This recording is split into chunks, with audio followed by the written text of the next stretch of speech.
प्यारे बच्चों, मोगली बाल महोत्सव के लिए लिखित प्रश्नोत्तरी प्रतियोगिता आयोजित होनी है। ये प्रतियोगिता सीनियर और जूनियर दोनों कैटेगरी में होगी।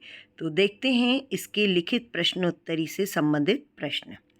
पहला प्रश्न है, भारत के राष्ट्रीय पक्षी का वैज्ञानिक नाम क्या है? भारत का राष्ट्रीय पक्षी कौन है? मोर। और जल्दबाजी में आप राष्ट्रीय पक्षी का नाम मोर लिख देते हैं। प्रश्न को पूरा पढ़ेंगे तो पता चल रहा है वैज्ञानिक नाम लिखना है, और वो उसका उत्तर है option A, Pavo cristatus. Second question, वर्तमान में टाइगर स्टेट का दर्जा किस राज्य को प्राप्त है? तो वो निश्चित ही मध्य प्रदेश है। और तीसरा प्रश्न है, तितलियों के लिए प्रसिद्ध राष्ट्रीय उद्यान का नाम, ये है बन्नेर घाटा। क्वेश्चन 4, मध्य प्रदेश में राष्ट्रीय उद्यानों की संख्या, कुल राष्ट्रीय उद्यान 12 हैं। और पौधों का कौन सा भाग प्रकाश संश्लेषण की क्रिया करता है? तो वो है पत्तियां। क्वेश्चन नंबर 6, लुप्त प्राणियों को किस बुक में सूचीबद्ध करते हैं?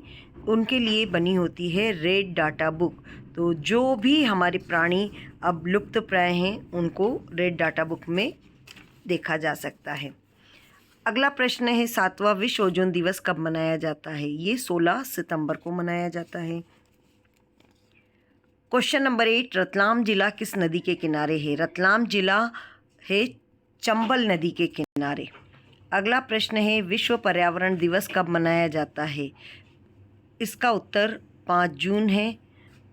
10वां प्रश्न है, भारत में सबसे अधिक वन किस राज्य में है? भारत में सबसे अधिक वन मध्य प्रदेश में ही हैं। 11वां प्रश्न, चिपको आंदोलन किसने चलाया था? इसका उत्तर है सुंदरलाल बहुगुणा। 12वां प्रश्न, भारत में वन महोत्सव कब मनाया जाता है? तो ये मनाया जाता है जुलाई के प्रथम सप्ताह में, और इसे यदि दिनांक में देखें तो ये 1 जुलाई से शुरू होता है, इसलिए 1 जुलाई इसका सही उत्तर है। पर्यावरण का दुश्मन किस वृक्ष को कहा जाता है? पर्यावरण का दुश्मन नीलगिरी को कहा जाता है। नीलगिरी या यूकेलिप्टस को इसलिए कहा जाता है क्योंकि ये जमीन के अंदर का सारा पानी सोख लेता है। अगला प्रश्न है 14, विश्व जैव विविधता दिवस कब मनाया जाता है? इसका उत्तर है 22 मई। पर्यावरण का जैविक घटक कौन सा है? तो पर्यावरण के घटक तो ये सभी हैं, लेकिन जैविक घटक है पौधे। अगला प्रश्न है, गांधी जी को राष्ट्रपिता, 16वां प्रश्न है, राष्ट्रपिता का संबोधन किसने दिया था? राष्ट्रपिता कहा था उन्हें सुभाष चंद्र बोस ने। और इसी के आगे दिया है 17वां प्रश्न कि गांधी जी को महात्मा का संबोधन किसने दिया था? तो वो दिया था रविंद्रनाथ टैगोर ने। अगला प्रश्न है, भीमबेटका क्यों प्रसिद्ध है? भीमबेटका शैल चित्र के लिए प्रसिद्ध है। मध्य प्रदेश का जैन तीर्थ 52 गजा, ये बड़वानी जिले में है। विश्व पर्यटन दिवस 27 सितंबर को मनाया जाता है। महू के नज़दीक जाना पाव पहाड़ी से जो नदी निकलती है वो है चंबल नदी। क्वेश्चन 22, राणा टिग्रीना किसका नाम है? ये है मेंढक का नाम। गांधी जी का मृत्यु दिवस किस रूप में मनाया जाता है? 30 जनवरी गांधी जी का मृत्यु दिवस शहीद दिवस के रूप में मनाया जाता है। प्रसिद्ध पर्यटन स्थल ओरछा में कौन सी नदी बहती है? ओरछा में बहती है नदी बेतवा। अगला प्रश्न है, विश्व वन्य जीव दिवस कब मनाया जाता है?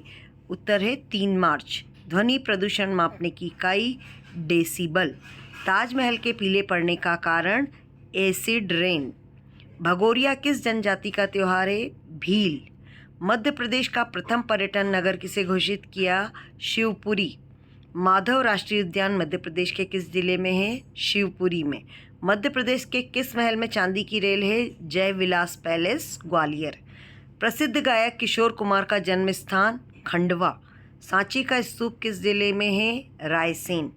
पेंच राष्ट्रीय उद्यान किस जिले में है? सिवनी। जंगल बुक के लेखक रुडयार्ड किपलिंग। भगवत गीता किसने लिखी है? महर्षि वेदव्यास। 37, विंग्स ऑफ फायर किस वैज्ञानिक की आत्मकथा है?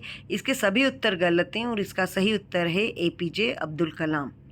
मध्य प्रदेश की सांस्कृतिक राजधानी जबलपुर, जिसे संस्कार धानी भी कहा जाता है। सतपुड़ा की रानी पचमढ़ी। सोन नदी का प्राचीन नाम है सोनभद्र। मध्य प्रदेश का प्रथम राष्ट्रीय उद्यान है कान्हा।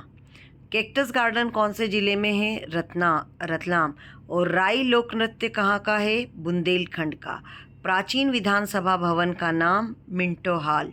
मालवा क्षेत्र की गंगा, इसमें बच्चे ज़्यादातर सोचते हैं कि चूँकि मुख्य नदी यहाँ की नर्मदा है तो नर्मदा लिख देते हैं, लेकिन मालवा क्षेत्र की जो गंगा है वो है बेतवा। नर्मदा को मध्य प्रदेश की जीवन रेखा कहा जाता है, और ये सिर्फ मालवा का पूछा जा रहा है। मालवा और मध्य प्रदेश अलग अलग हैं, तो इसलिए मध्य प्रदेश के अंतर्गत एक जो क्षेत्र है वो है मालवा, तो मालवा में आएगा बेतवा। और अगर मध्य प्रदेश की जीवन रेखा तो नर्मदा। भरथरी की गुफाएं उज्जैन में स्थित हैं। गुजरी महल संग्रहालय ग्वालियर। सफ़ेद शेर मध्य प्रदेश के किस राष्ट्रीय उद्यान में पाया जाता है? ये बांधवगढ़ में। पचमढ़ी में सबसे ऊंची चोटी का नाम है धूपगढ़।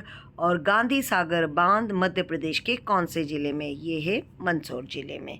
तो ये प्रश्न थे सीनियर कैटेगरी के, और सीनियर और जूनियर में कोई अंतर नहीं होता है प्रश्नों का। सीनियर वाले प्रश्न जूनियर में भी पूछे जा सकते हैं, क्योंकि प्रश्नों का आधार वही रहता है, राष्ट्रीय उद्यान, नदियाँ या प्रमुख पर्यटन स्थल और उनके ज़िले। तो इससे संबंधित प्रश्न किसी में भी पूछे जा सकते हैं। तो शीघ्र ही मिलेंगे नए टेस्ट पेपर के साथ। Okay, thank you.